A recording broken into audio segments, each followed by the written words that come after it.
जय माता दी दोस्तों, जय श्री हरि। स्वागत है आपका हमारे YouTube चैनल अभव्या वर्ल्ड में। दोस्तों, आइए आज की इस वीडियो में हम जानते हैं श्रावण मास के शुक्ल पक्ष में पड़ने वाली पुत्रदा एकादशी कब है, इसके शुभ मुहूर्त, पूजा विधि, व्रत कथा और महत्व के बारे में।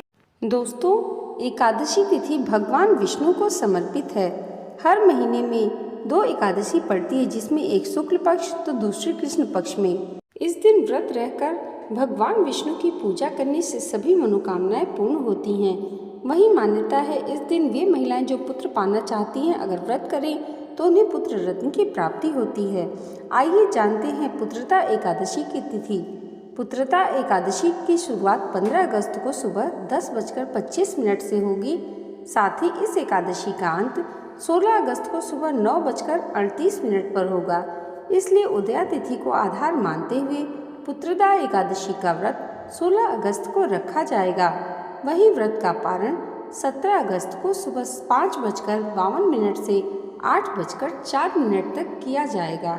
दोस्तों, आइए अब जानते हैं पुत्रदा एकादशी की पूजा विधि और उसके बाद सुनेंगे व्रत की कथा। सुबह सूर्योदय से पहले उठकर नित्य क्रिया से निवृत्त होकर स्नान करके शुद्ध व स्वच्छ धुले हुए वस्त्र धारण करके श्री हरि विष्णु का ध्यान करना चाहिए। अगर आपके पास गंगा जल है तो पानी में गंगा जल डालकर स्नान करें। इस पूजा के लिए श्री हरि विष्णु की फोटो के सामने दीप जलाकर व्रत का संकल्प लेने के बाद कलश की स्थापना करनी चाहिए। फिर कलश को लाल वस्त्र से बांधकर उसकी पूजा करें। भगवान श्री हरि विष्णु की प्रतिमा रखकर उससे स्नान आदि से शुद्ध करके नया वस्त्र पहनाएं। तत्पश्चात धूप दीप आदि से विधिवत भगवान श्री हरि विष्णु की पूजा अर्चना तथा आरती करें तथा नैवेद्य और फलों का भोग लगाकर प्रसाद वितरण करें। श्री हरि विष्णु को अपने सामर्थ्य के अनुसार फल फूल नारियल पान सुपारी लौंग बेर आंवला आदि अर्पित करें। एकादशी की रात में भगवान का भजन कीर्तन करना चाहिए। पूरे दिन निराहार रहकर संध्या समय में कथा आदि सुनने के पश्चात फलाहार किया जाता है। दूसरे दिन ब्राह्मणों को भोजन तथा दान दक्षिणा अवश्य देनी चाहिए। उसके बाद खाना खाना चाहिए। इस दिन दीप दान करने का बहुत महत्व है।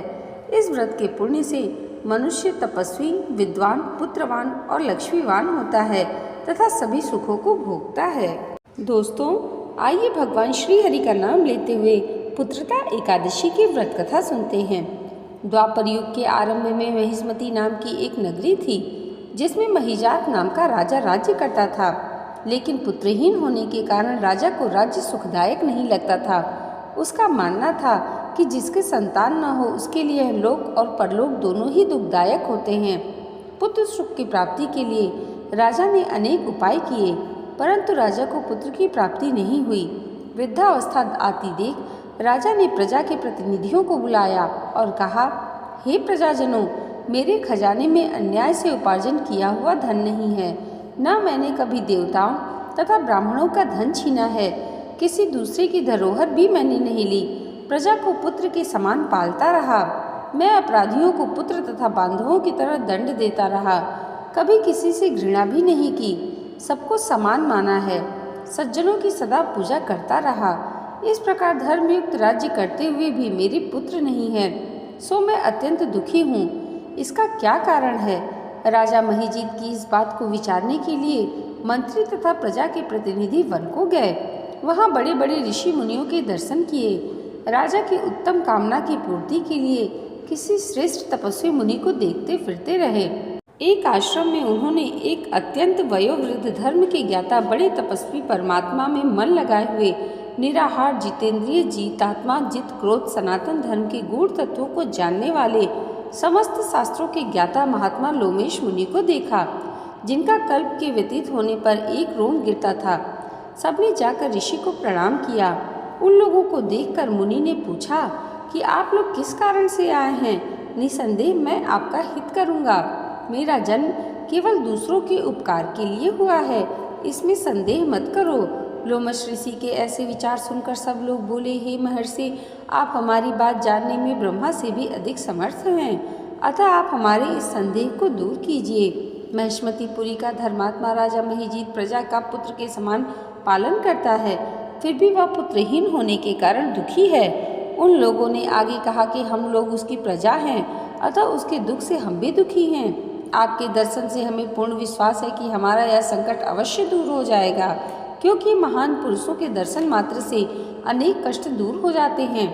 अब आप ऐसी कृपा करें कि राजा के पुत्र होने का उपाय बतलाएं। यह वार्ता सुनकर ऋषि ने थोड़ी देर के लिए नेत्र बंद किए और राजा के पूर्व जन्म का वृत्तांत जानकर कहने लगे कि यह राजा पूर्व जन्म में एक निर्धन वैश्य था। निर्धन होने के कारण इसने बहुत बुरे कर्म किए हैं। एक गांव से दूसरे गांव व्यापार करने जाया करता था। एक समय ज्येष्ठ मास के शुक्ल पक्ष की द्वादशी के दिन मध्याह्न के समय वह, जबकि 2-3 दिन से भूखा प्यासा था, एक जलाशय पर जल पीने गया। उसी स्थान पर एक तत्काल की ब्याही हुई प्यासी गौ जल पी रही थी। राजा ने उस प्यासी गाय को जल पीते हुए हटा दिया और स्वयं जल पीने लगा। इसलिए राजा को यह दुख सहना पड़ा। एकादशी के दिन भूखा रहने से वह राजा हुआ और प्यासी गौ को जल पीते हुए हटाने के कारण पुत्र वियोग का दुख सहना पड़ रहा है। ऐसा सुनकर सब लोग कहने लगे, हे ऋषि, शास्त्रों में पापों का प्रायश्चित भी लिखा है, अतः जिस प्रकार राजा का यह पाप नष्ट हो जाए, आप ऐसा बताइए। लोमश मुनि कहने लगे कि श्रावण शुक्ल पक्ष की एकादशी को, जिसे पुत्रदा एकादशी भी कहते हैं, तुम सब लोग व्रत करो और रात्रि को जागरण करो, तो इससे राजा का यह पूर्व जन्म का पाप अवश्य नष्ट हो जाएगा, साथ ही राजा को पुत्र की अवश्य प्राप्ति होगी। लोमश ऋषि के ऐसे वचन सुनकर मंत्रियों सहित सारी प्रजा नगर को वापस लौट आई और जब श्रावण शुक्ल एकादशी आई तो ऋषि की आज्ञा अनुसार सबने पुत्रदा एकादशी का व्रत और जागरण किया। इसके पश्चात द्वादशी के दिन इसके पुण्य का फल राजा को दिया गया। उस पुण्य के प्रभाव से रानी ने गर्भ धारण किया और प्रसव काल समाप्त होने पर उसके एक बड़ा तेजस्वी पुत्र उत्पन्न हुआ। इसलिए इस श्रावण शुक्ल एकादशी का नाम पुत्रदा पड़ा। अतः संतान सुख की इच्छा हासिल करने वाले इस व्रत को अवश्य करें। इस कथा को पढ़ने तथा इसके महात्म्य को सुनने से मनुष्य इस श्लोक में संतान सुख भोगकर सब पापों से मुक्त हो जाता है और स्वर्ग को प्राप्त करता है। दोस्तों, व्रत कथा के बाद आइए अब जानते हैं पुत्रदा एकादशी का महत्व। पुत्रदा एकादशी के व्रत के समान इस चर और अचर संसार में दूसरा कोई व्रत नहीं है। जिन व्यक्तियों को संतान होने में बाधा आती है या जिन्हें पुत्र प्राप्ति की कामना हो, उन्हें पुत्रदा एकादशी का व्रत अवश्य करना चाहिए। जो भक्त एकादशी का व्रत करता है उसे एक दिन पहले ही अर्थात 10वीं तिथि की रात्रि से ही व्रत के नियमों का पूर्ण रूप से पालन करना चाहिए। 10वीं के दिन शाम में सूर्यास्त के बाद भोजन ग्रहण नहीं करना चाहिए और रात्रि में भगवान विष्णु का ध्यान करते हुए सोना चाहिए। वर्ष भर की 2 एकादशियों को पुत्रदा एकादशी के नाम से जाना जाता है। यह है श्रावण और पौष माह के शुक्ल पक्ष में आने वाली एकादशी।